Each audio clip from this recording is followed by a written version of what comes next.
how much, obviously you're the whole machine movie, you play yourself, but like did you write that script? Because you obviously wrote the OG one when you actually robbed a train station or a train. I was with Juvenile. You remember Juvenile? The rapper? Yeah. I was with Juvenile and Manny Fresh the other day, and I was telling him about the Russian mafia. And Juvie's like, I got to hear this story. I was like, buddy, no one wants to hear it but you. You're the only one.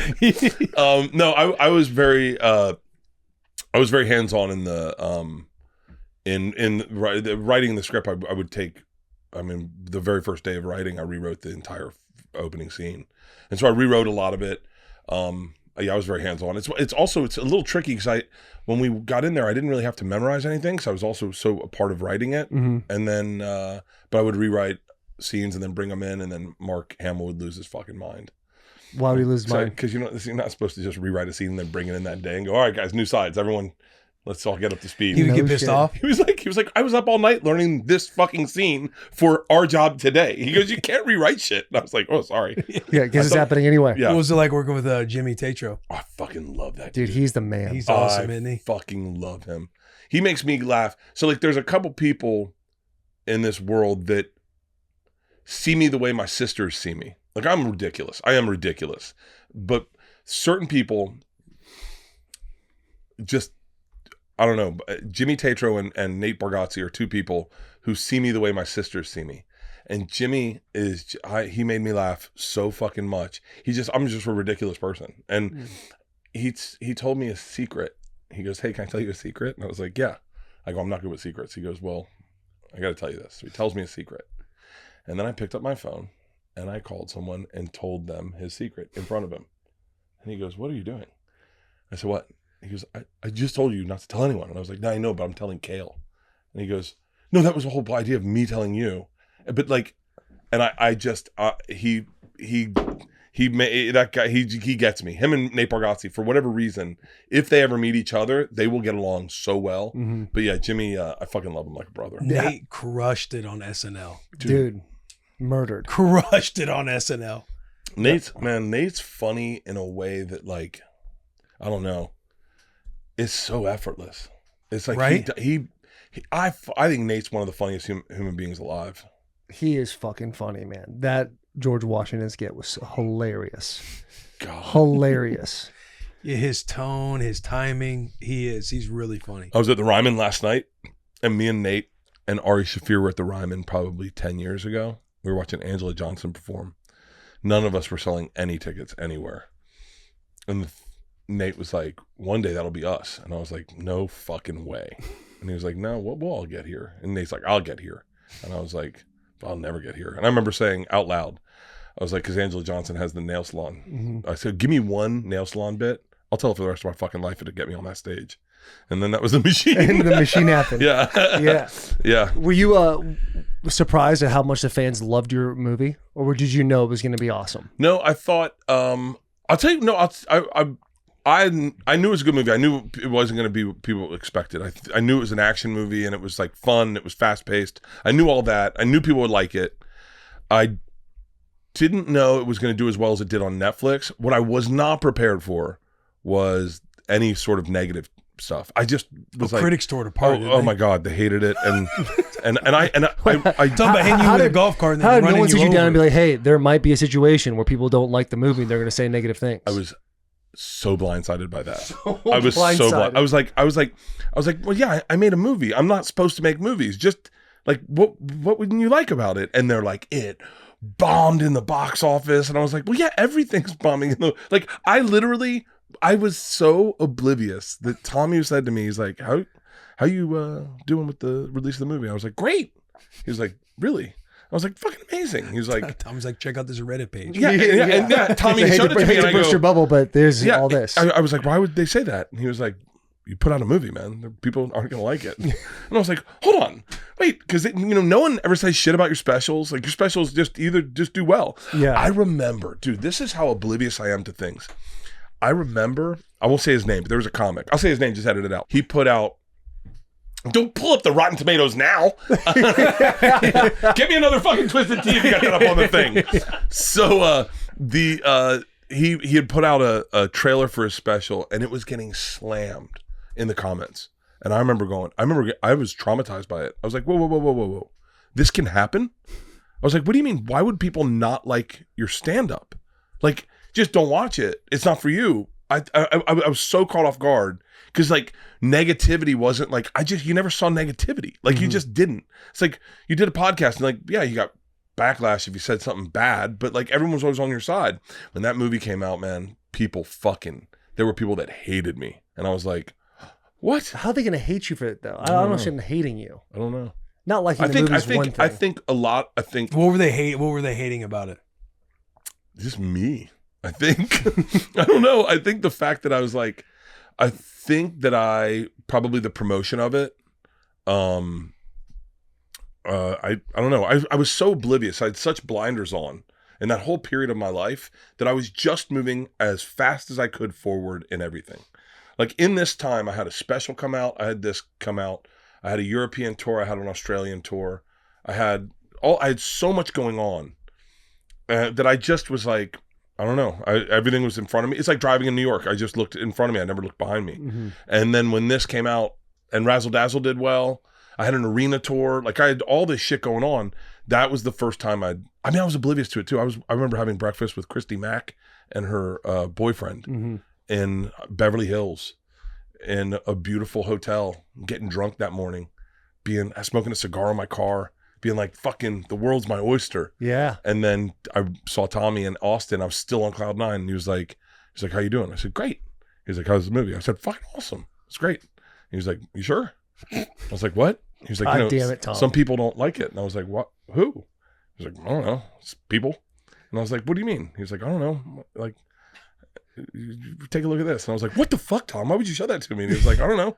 You should know. And I was like, no, I was better being not knowing. Yeah. And but then it came out on Netflix and it was like trended. It was #1 movie for like a month and people love it. I've never had anyone. That's the weird thing is like people say stuff online, but like in person, people just give you love. Like I really am not online at all these days. Like I don't read any comments. I don't read anything. You just interact with people. I take pictures everywhere I go. I was at the Ryman last night. I took pictures all the way up until the show started. All anyone did was give me love. In Nashville, I get love. So I kind of go by that, you know? It's like COVID. Do you remember? It's like the internet's the swab. It's uncomfortable. It goes up your nose. It hurts. And yeah, it goes, you have COVID. Or you could not take the test and just go, I don't believe in COVID. That's a nice little analogy. That's a nice one. Hey, you don't read comments? I don't. You don't read comments? I don't read any fucking comments. Pete, you don't read comments? Occasionally. Every now and then you want to get a pulse on something. No. I am off comments. I am off comments. Off comments. Are you off social media? Like, are you running your social media or is somebody else running your social media? This is how. Then when you do to get on the post, you might like check it all. No. I look at likes. Oh, shit. I look at likes and I look at number of comments. So like I'll go into Instagram. Let's see. I'll show you exactly what I do. So I go into Instagram. I go to my page, right? And then I'll look at like, this is a thing with Judd. So we just had Judd on, or I had Judd on for Two Bears. 10,000 views. 246,000 views, 3 likes, whatever. And I go, well, that's odd. A lot of people watching and not a lot of people liking it. Mm-hmm. It's because Judd's a little discrepancy. Yeah, it's because it's Judd, and you know, podcast fans are like, anyone who ever stood up for wokeness, they just hate them, and so Judd's a little bit of a volatile character online. Yeah. We had Jimmy Kimmel on. They fucking hated Jimmy, and Jimmy's a sweet guy. Really? Yeah, dude. You can predict what the internet's gonna like. You can just go like I was shocked that you guys thought you'd get any pushback about having Trump on. Like when I heard you guys talk about like some people aren't going to like you, I was like, who? The internet loves Trump. Yeah, but there was still some pushback. I mean, there was text messages too. Yeah, we got some grown-ups. Grown-ups probably didn't like you. Like you got phone calls from people's parents, but like the internet loves all Trump. In all. Yeah. Internet. Theo had Trump on, and the internet got erect immediately. Yeah, and you're like, yeah. Do you think? But like 2020. The internet hated Trump, but then Elon Musk buys Twitter, and now it seems like everywhere you go, people are loving Trump. Yeah. Like, why do you think that's a massive difference maker? Is Elon or somebody else owning Twitter? I mean, I haven't been on Twitter. I haven't been on Twitter since it turned into X. Really? I don't Anti-Musk. No, I hate Elon Musk. It was such a Bert Kreischer fucking hates Elon negative Musk. place that it's like it. Twitter or X is where probably the most negativity is. Yeah, I don't want that in my life. Like, I don't want you to be able to affect my day. Meaning, if you're listening and you're like, God damn it, I fucking hate Bert. I'm cool with that. I get that. That's part of the job. However, I don't need you getting into my day, fucking my day up. Like, I want to be able to walk to the office, have a great fucking day, have a cocktail, and smile. And your opinion of me, as valid as it may be, I don't need to know it. I don't need to know it. Also, if you love me, I can't allow that to affect me either. I've got to make sure that my day is controlled within my parameters and I can have a beautiful day with no exterior. I don't, So that's why I don't fuck around with comments. That's why I don't fuck around online. Have you always had that conclusion? No. Yeah. No. What was the thing that was like, all right, I can realize that this is affecting me way more than it should, good or bad? Oh, there was there was a period, I think probably right when the movie came out, that I would read. There was after Tom showed. Yeah, it was definitely Tom. Mother. Tom lives in Do they really feel Tom this reads way? comments. Shane reads comments. Mark Norman reads comments. They all read. Everyone. There are people that read their own Reddit pages of themselves. Oh my God. I just was like, dude, there's a kid. I remember telling someone this. There's a kid who doesn't have a great life. He's fucking miserable. He works at fucking Walmart, and he maybe stocks stuff in the back. His dad left his mom and him a long time ago. He lives in an apartment in Nashville. I don't know this kid, but this is a kid. It's got to be. He's losing his hair. He's skinny. He's never really had any muscle structure. Women have never really taken to him. He doesn't have a lot of friends. What he does have is podcasting, and God damn it, he hates Bert Kreischer. Well, in real life, I don't care about this person. However, if this person leaves a negative comment and I read it, all of a sudden this person owns my fucking day. Yeah. And I was like, that's impossible. I can't allow that to be a real thing. I can't allow this kid who works at Walmart, shelving stuffs. His employees don't respect him. His dad left his mom when he was young. He's got nothing going on. But God damn it, he is in the fucking head of this comedian. And I'm fucking sitting there and I can't enjoy my polar plunge because this fucking kid at Walmart, I'm in my sauna. Yeah. I'm fucking, it's wild that was a real scenario in my life, that there would be someone that would, and there was like, what's even crazier, I'm going to give this kid a shout out because there's a kid, I forgot his name. Crack D'Amico. Okay. Crack D'Amico. Shout out to the kid. He's very talented. Crack Amico. I think is his name. And look, we have a weird history because he wrote a really hateful song about me and Tom that Ari was like, I don't know why people love the negativity, but Ari's like, you gotta watch it. So I watch it and I'm like, I didn't enjoy it. And I mean, it's horrible. Don't pull it. I don't even want to see it. And, sure, so, you were about to too, weren't you? Oh, it's bad. Yeah. It's bad. I mean, it hurt my feelings. Like it fucked a weekend up for me. A weekend I was just really bothered by it. They called me on Legion of Skanks and they were like, what did you think of it? And I was like, it sucked. I was like, I wish I hadn't seen it. And I wish it was about someone else. What are you looking for? And then he said, and then he did an apology video. He sent me a DM, this guy. He was like, man, I'm sorry. I'm a huge fucking fan. And it's clear when you watch this song, this guy has to be a massive fan of mine to have the amount of information about me that he has. It's impossible not to. He knew who my dad's old clients were. Like he knew shit that only a mega fan would know. And he said, I'm so sorry. I am a massive fan and I got caught up in the hate to get views and he put out a huge apology video. And then I realized and then he got attacked. He got attacked really bad. And then he had to double back and be like, it was all a joke. I was just trying to get Bert. I don't know what he's doing now. Right. I don't know. I don't care. It's tough. You get into that little spin zone. It's hard. Yeah. But I remember thinking, I've seen him in person. He's a smaller stature dude. And he's a nice guy. I saw him at Skanks Fest recently. He was terrified of me. I wanted to say hi to him and he ran away. Oof. I know. But you go, why would you ever let that guy affect your fucking life? Why would you ever allow someone who is online saying something negative ruin your parents' weekend with your daughter? Like, I got one weekend to spend with my daughter. I'm going to get on a comment and let it fuck my day up. Right. Like, it didn't, none of that.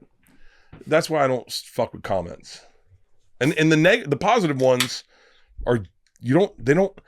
It's like, how can a negative one do so much damage to me, but a positive one I just go glance past. Yeah. Oh, Like, that was nice. Move on. Dude, you're a legend. Whatever. Right. Next. You're a legend. Next.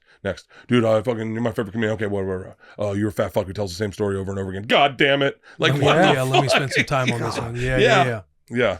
It's like live for the cheers, die by the booze. Dude, think about it with athletes. I think about it with athletes way more. Oh, brother, that trust me, Will and I have had that conversation a bunch of times. Because it's so fucked because you're doing your best. It's not like you're not doing your best. And then you fail.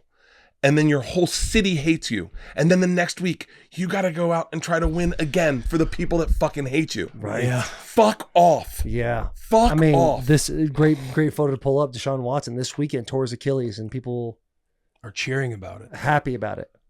Like, this guy tore his Achilles, might never be the same ever again. Could, who knows? Surgery could go wrong, couldn't be done playing football forever. And people are like stoked that he's done. Can you imagine having to do comedy for people that hated you? And what, like that, that's the thing that fucks me up. What a feeling when you win that room over.